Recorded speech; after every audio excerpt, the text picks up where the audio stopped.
Hi, little birds. It's me. And I just got back today from my consult at Brownstein and Crane down in San Francisco. And it is a drive for me. If I really haven't mentioned it, but I'm in the tippy top of California. And San Francisco is in central California. So it was a 3 hour drive for me, not accounting for traffic. Now, as I went down there, I went a little early because I was like, I better go early because otherwise I will get traffic. It's guaranteed going to the Bay Area. So, as I'm going down there, I do get stopped shortly after a little city called Corning, and it was a car accident down there. Slowed everything down. Took like 20 minutes to get through the whole traffic and through past the car wreck. It was so annoying, and I was like, okay, good. It's all moving along. I should be fine. Haha. Nice try. Nice thought.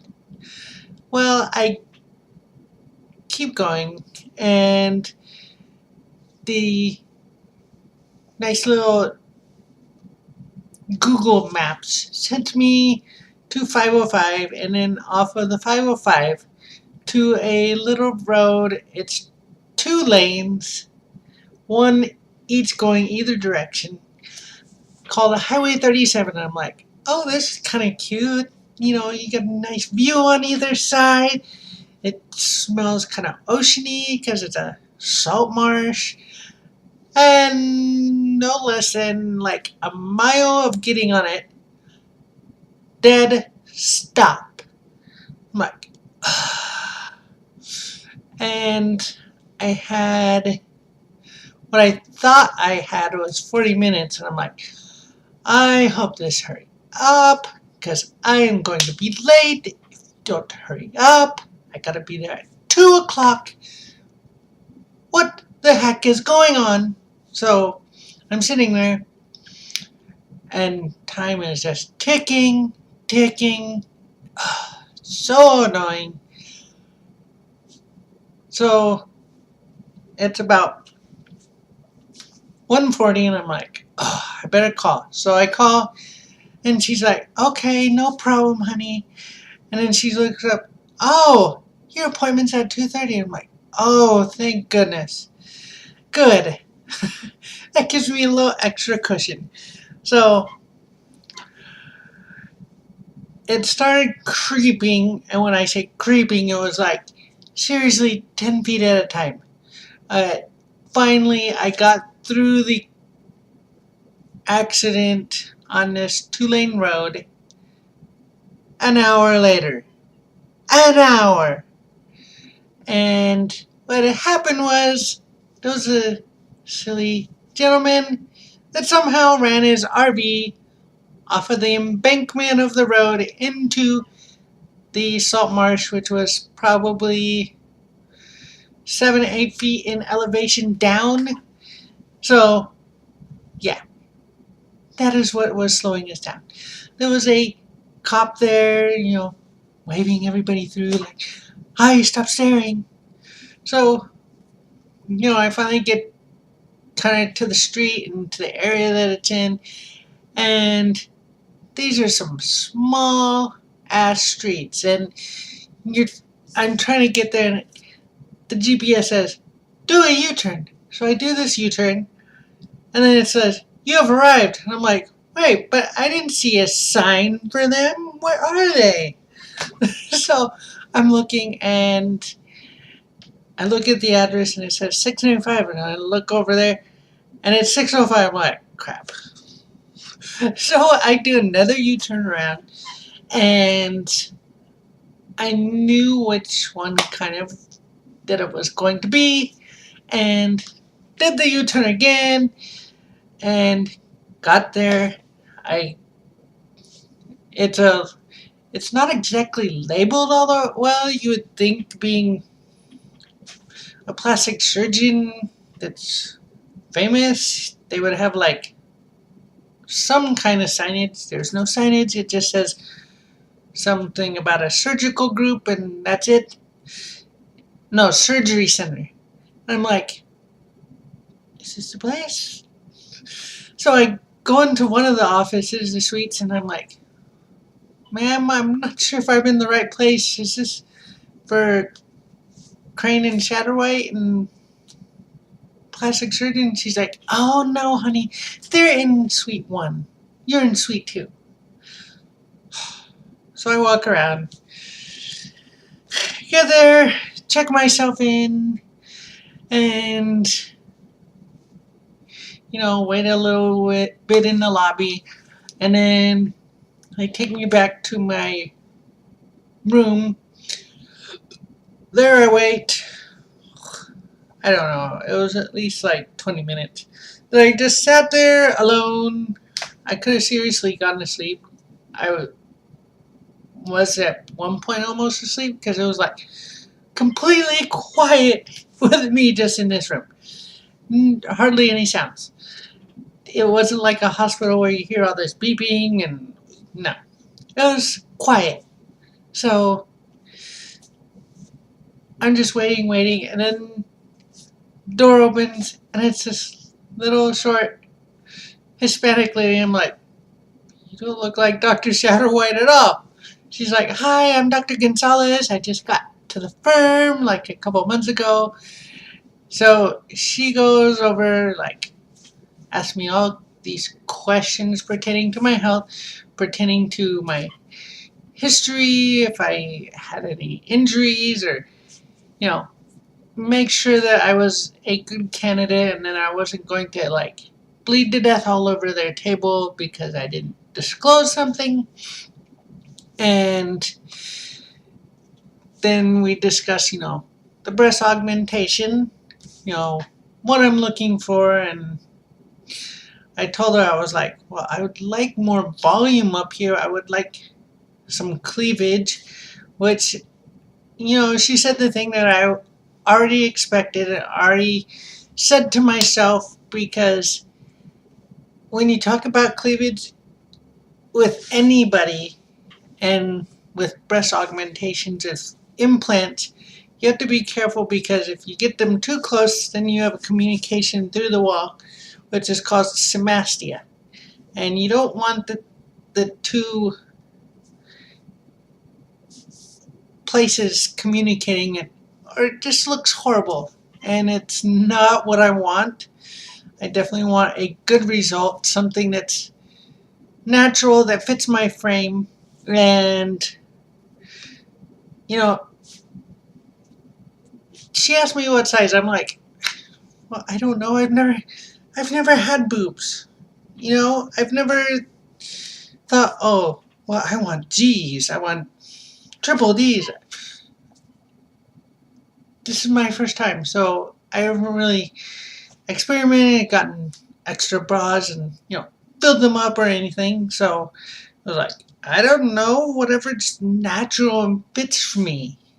She's like, okay. And then we discuss bottom surgery and the vaginoplasty, or SRS, sexual reassignment surgery, or gender confirmation surgery, or gender affirmation surgery. There's many names for it. Or bottom surgery. Simple. I like that one. Explains it all. It's down there at the bottom.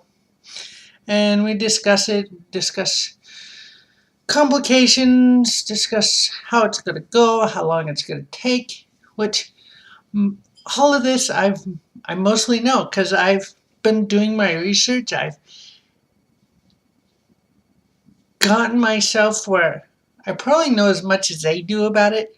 And, when she was mentioning it, she's like, you got any questions? And I felt bad for not having any questions, but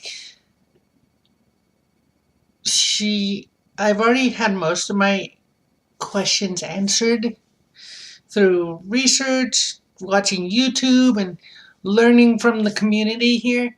And so it's not like I didn't already know about all the stuff that she mentioned.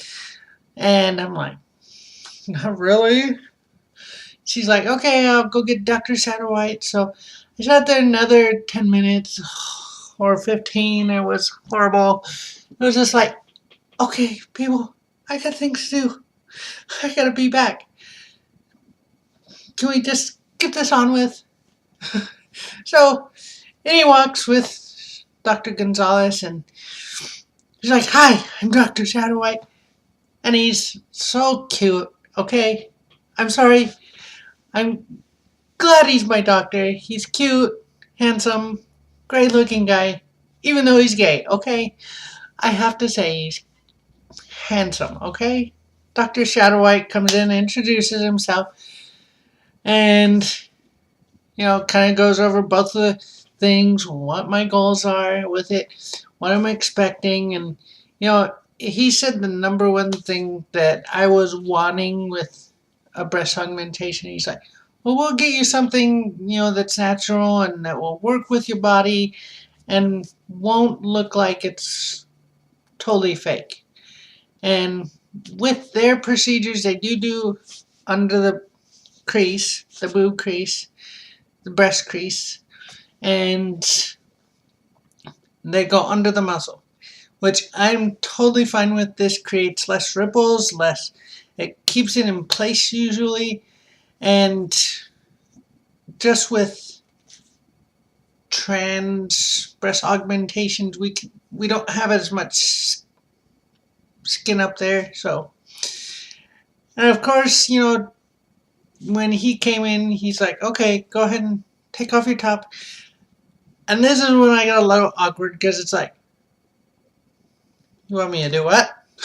I mean, I was expecting it, but at the same time, I've not been naked with anybody or around anybody. So it was like, okay, I'm kind of taking it off and got it off, show him, and he's like, oh, you got some good breast tissue there.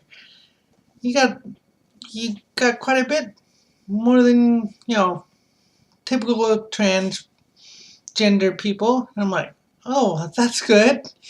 And he's like, oh, and you got some great areolas. There, if I didn't know you were trans, I would think you were just a regular woman. And I'm like, well, that's good. That's great to hear that, my breasts look somewhat normal and not transy, like a trans breast. I don't know. But, so that was kind of a compliment. I took it as a compliment either way, even if he wasn't exactly saying that. And he did tell me one thing I did not know, that I did not come across anywhere from anybody, and that is that if they need any tissue for the vaginoplasty, that they do take a small tissue sample from right,